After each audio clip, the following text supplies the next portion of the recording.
That when life changes and it feels that that change is outside of our control, we push against it. And a lot of our suffering comes from not being able to deal with what is and having that really strong attachment, wanting it to be the way it was.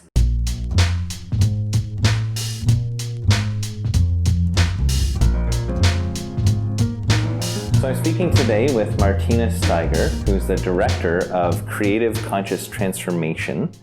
This is a company that does education work, and Martina really loves working with people, doing education and coaching, trying to help them to unlock their inner resources in a way that's in accordance with wisdom. She teaches adult education on topics of death, dying, and end-of-life care. Martina, thank you very much for being willing to come and talk with us today. We really appreciate having you here. Thank you very much. And maybe we could start out by just giving you a chance to elaborate a little bit on what kind of work you do and what you're up to in your company and in your teaching, whatever you'd like to say about that. I have been working in the field of education for more than 35 years, and more in the last 20 years in the field of transitions, I would say, was the broad stroke. Okay. Transitions in life. Then in 2001, my husband died suddenly. And that experience of death, I was 43 at the time. Wow. I think my husband's death sparked my personal interest in the question of we all being mortal, how does that play a role in our lives? How does it play out? How do we deal with it? And most importantly, over time, I think for me, the question, how do we deal with end of life? And how does wrestling with those questions early on in life help us to actually appreciate life? And how does the Creative Conscious Transformation as a company, how does that come into the picture? Did that start up after you came back from? No, that has been around right from the beginning. When I started to decide to leave my salary teaching job and open up my own business. That was somehow, I always knew that creative approach to how we look at life, and that life is all about transformation. You and I sitting here are not the same that we were even a week ago. Right. Because we've had different experience, different exposures, right? Mm-hmm. So we are constantly transforming, except that when life changes and it feels that that change is outside of our control, we push against it. And a lot of our suffering comes from not being able to deal with what is and having that really strong attachment, wanting it to be the way it was. Right? Yeah. And that's where a lot of our pain comes from. And I'm not saying that is wrong. I'm just saying that's how we react, right? Most of it is that yearning for what used to be. Yeah, my children were showing me a kind of humorous YouTube video about somebody who was talking to their former self, someone who had experienced everything that's going on in the pandemic, talking to their former self about what things are going to be like.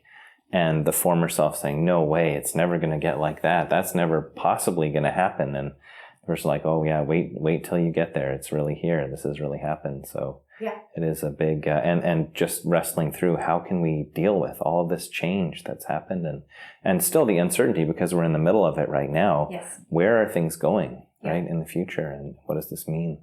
Can we get back to normal? Yes, whatever that normal is. And that, of course, around the question of death, we always hear, I want life to go back to normal. Well, what is that normal? And does that normal from today really resemble, even in the best of circumstances, the normal from a year ago? what has changed in that year, right? And so there are, I think, a lot of misnomers around death and dying that are myths, that are feel-good stories, that are pretend feel-good, sort of to appease us so we can move on and skip over the subject. Did you want to share any examples of, or any particular one that stand out to you of that sort of feel-good story that's being told but isn't really quite genuine? Or well, you know, even in when somebody dies and somebody says to you, well, at least your husband didn't have to suffer because he died quickly. As if that's supposed to kind of make everything okay. Or... That, you know, consoling, trying to console the other person. Well, maybe it was good for my husband. I don't know, because I couldn't talk to him, right? But I'm the one who survived. And I have to live with his death in the absence of his presence. A lot of what we say has to do more with the speaker trying to make him or herself feel better for either having done something, said something, or when people say, oh, I didn't want to make you cry. Well, that is about them. That's not about me. It's their discomfort with feeling the vulnerability of feeling maybe this could happen to me. And we don't want to go there. And so my whole drive behind why I feel passionate about the topic and why in my company, you know, the focus is on education of the public, is because I feel we need to, from early on in life, be willing to enter that discussion of death and dying. What does end of life mean? So that we can actually live a much better life now. We build more resilience.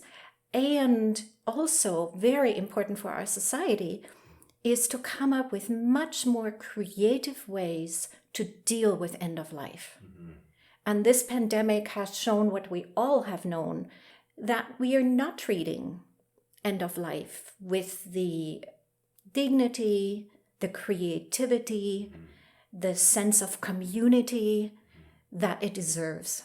And you might say, I don't know if you would agree with this or not, but you might say that the way that we treat the end of life also speaks back, in a sense, to how we're living out life as a whole. And do we have that kind of focus on these elements of dignity and community, even in our regular life, let alone coming to the end of life, where now it becomes kind of more evident in those circumstances in a way. I don't know. What do you think? I think you're right on. You're right on. And really, I think it's also tied in with, because we associate end of life with the older people, right? Which for the most part it is. But then the question arises, who is old, right? And I would say my perspective of that has changed as I'm aging.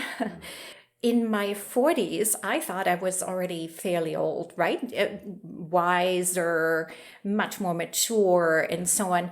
And I look back at my 40-year-old self and I'm going, oh, all the things I didn't know, right? And then I talk to my 80-year-old friends now. I'm in my 60s. And sometimes say, oh, you were so young, you know? So the question always is, why do we think of end of life just pertaining to somebody who is so fragile, so old, and they can't make decisions for themselves, or we just take over and they lose their autonomy? Even if I disagree with my 94-and-a-half-year-old father of how he lives his life, when I get really angry at him about something that affects me, I have to step back and say, so if it were me, would I like to be told what to do? And the clear answer is no way, right? And that whole question of autonomy, when it comes to elderly and their care, we throw out the window. as a society. And we write off older people. In the past number of years, I worked with Wilfrid Laurier University. What became apparent in the course was how many people, regardless whether they were in their 50s, 60s, 70s, or 80s, that was the span of the attendees, said they feel as soon as they develop the gray hair and deeper wrinkles on the skin, they felt they were written off. Unlike previous generations, due to the easy accessibility of information on iPhone, on phones, on whatever we use, we don't have to go to the parents or grandparents to say, hey, how did you do this? What do I do about that? That used to be our source of information. But we don't need to do that anymore. We don't. Because that well of experience is, in a sense, already present to us at our fingertips. We just go on the internet and look it up. Google search something instead of having to go to somebody who knows how to do that. Right. And so we get the information, but we're not getting the wisdom. And that means also that role of the elder is very, very different. Plus, the older people volunteer a lot. However, volunteerism isn't considered the same as having a job. We identify by jobs. And so we diminish a lot of that. And that reflects on purpose and meaning of life, which is so important in end of life. I totally agree with you that in our society, we tend to sort of valorize youth and we don't tend to look to older generations. We don't tend to be actively trying to pursue understanding and knowledge and hearing from them. I wonder what you think about, is there also something about the elderly of today, we talk about the baby boomer generation, that is there anything on their part as well that they have kind of distance themselves from the younger generation? Yes, so I'm part of that baby boom generation. And yes, I do think there was a lot of, especially as a female, trying to gain that independence and respect, right? That I think a lot of my generation, I mean, that is still current in some ways, but much more pronounced, I think, for females older than me and my generation, of who are we and can we get that career, and so there is more of that for sure, and also that's a question of how much is it the generation and then the marketing and commercialization of that we need to be young, right? That fountain of youth, and it's all that whole the Zoomer magazines out there, right, that are trying to sell all these cosmetic and other ways of staying young, almost like we need to compete with the youth rather than having that mutual give and take. I think the youth would gain from the older people as much as the older people would gain from being with the young. Yes. McMaster has a program out there where, I think in the social work department, where they are pairing graduate students with somebody in the community, a senior in the community, where the students live in the house of a senior, and they share some of the common tasks in order to facilitate that intergenerational kind of participation, and it's going really well. You were mentioning a need to sort of have a more creative approach to this, or find creative solutions, and that's something that I'm very passionate about as well. I'm very interested in how do we deal with this? How are we going to deal with this situation well, where we actually have a lot of people in our society who are getting older, and I mean, people talk about the demographic shift that's never really been with us before, of the number of people who are going to be over the age of 65 in our society compared to the paucity of number of individuals who are young. That proportion we've never faced as a world, as a society in the past.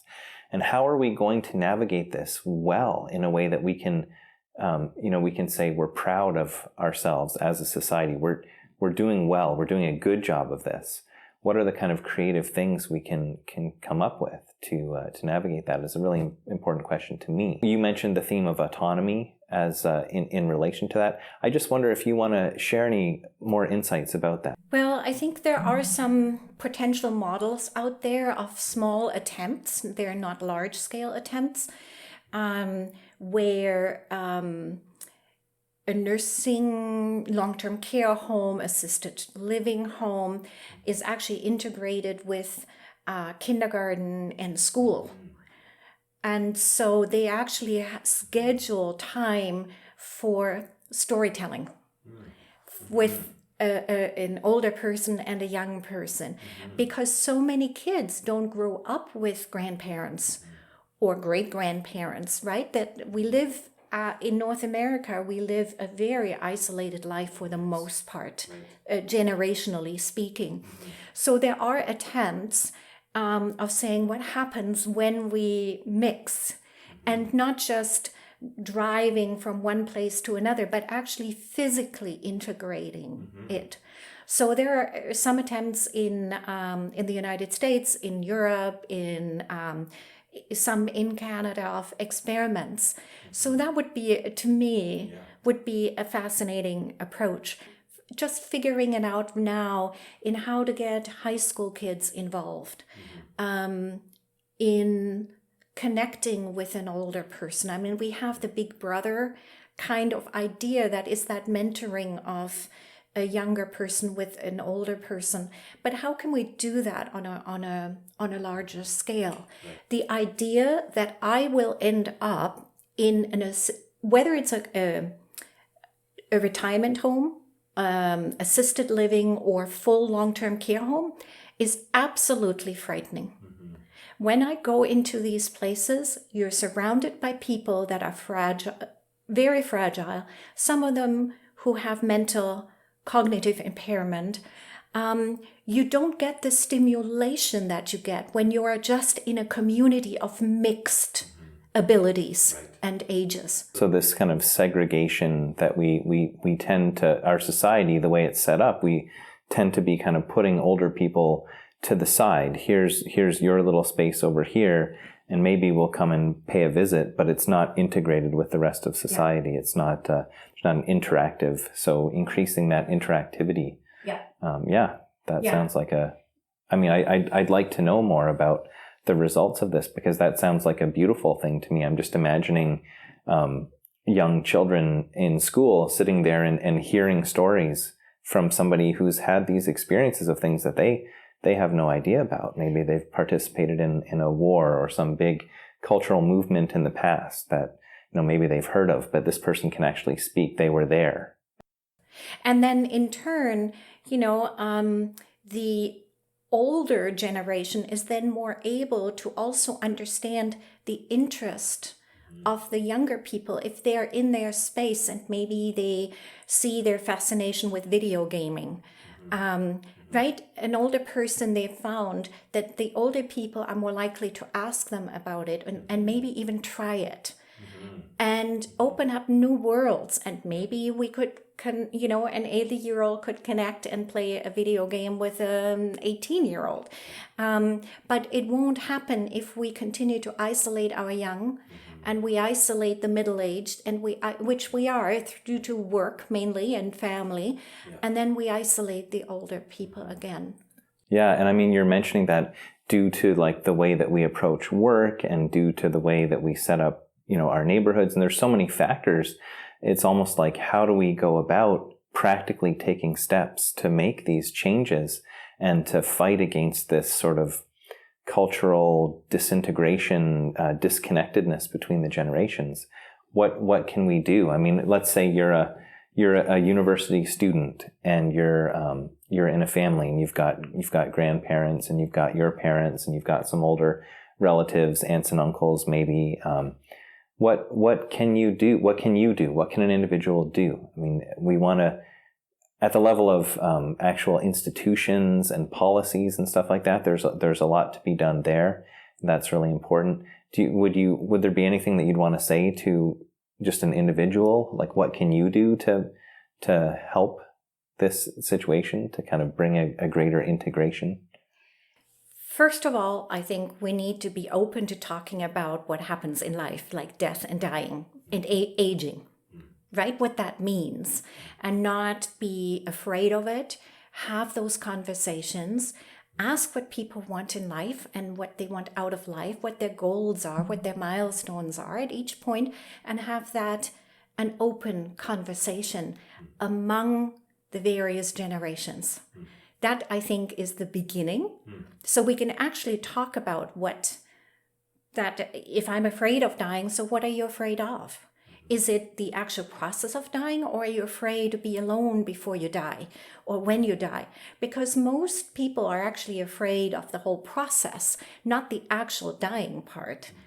Or they're afraid how their child or grandchild might react. Whatever that may be, right? We need to start talking about it. And then we need to start looking at, so how do we each other really validate one another in wherever we are at and take an interest? So ask questions. So tell me about when you were 20 years old. What happened? What were your goals? What were your concerns? What were you afraid of? And listen. I think the other part that I spend a lot of time on in my education pieces is actually, how do we listen to one another? And that's a skill we don't really teach. Listen with an openness, non-judgment, a curiosity. That means I'm going to listen to you, Andy, with the intent to learn from you. How do we do that on a daily basis? And not come, here's what I think, and I want to share that. Right. And you better listen to me. So why is it that we don't have these skills of really listening and attending to each other? I don't know all the reasons why. I think it's a long-term cultural thing. I mean, I'm as a school teacher, I know that I use that, just listen. But what I meant sometimes was, you need to listen to me and what I have to say because I know what I'm saying, which is not really what I want listening to mean. And so I think we often use listen as a disciplinary sort of coming means. It's your time to be quiet, listen up, right? In that sense, rather than the generative listening, where we create space. And that, I think, we need to teach. And that is part of all my workshops, whether I teach at the university, whether I facilitate workshops through the hospice environment, whether I do my private through my company workshops. We all have we start out with what I call touchstones. And those are the agreements we have to come together to this place to do whatever we set out in doing. And one of those agreements is that we ask for what we need. So every person can ask for what they need. And that we come together with an open heart and mind. And we listen with generosity, curiosity, and interest in learning from the other person. And the other one is, and if we don't know how to do that, we turn to wonder and say, well, Andy, I wonder what you meant by this comment. So I can learn rather than, but I don't agree with that. Now I want to say my piece, because I've got this idea running through my brain that just feels like it needs to jump out. I do feel like it makes sense to me that there would be a company or there would be people trying to teach these things, because it doesn't seem to be the sort of natural pattern that we fall into. I'm thinking about just conversations that I would tend to have in gatherings with family or with other people in the community or something like that. And the tendency is just to kind of roll through, making some jokes, very superficial banter back and forth. And I mean, you're talking about one of the key things is to start having conversations about what does it mean to be getting older? What does it mean to be reaching the end of life? What does it mean? How do you feel about death? These are not the kind of things that you really imagine. You get together at a family dinner, say, hey, by the way, what do you think about, how do you feel about aging and dying? Like, it's not that easy to jump into it, but learning how to approach that, I feel like that would be a good set of skills to try to develop. Well, and I would suggest that the more comfortable each of us becomes individually to deal with those topics, the easier it is to talk about it, especially if you use the skill of storytelling, which is why my company also has that aspect. How do we tell stories? People listen to me telling a story about my life, right? Whether I start with, whether I share that my husband died, right? And what I learned from that. And that gives permission to you, whoever else I talk with, to ask me questions, to enter into that conversation more likely. I feel like you're suggesting that sort of at the root of some of this is just developing this ability to actually communicate with each other in meaningful ways. And that does seem like a kind of a foundationally important thing. Yes, and I think what the other aspect that is so important to facilitate that is we need to deal and think about, reflect about, and work through our own fears, anxieties around each one of those topics. Because if I'm afraid, like I remember one person saying to me at the end of one of the seminars I did, she said, I thank you for that seminar. It was 6 weeks, and she said, the most important thing I took away from all the other information was I'm no longer afraid to talk about death and dying and using those words. Right. Because we have so many euphemisms around there, That's right, yeah. Right, that we avoid. And one person said to me, death is too harsh.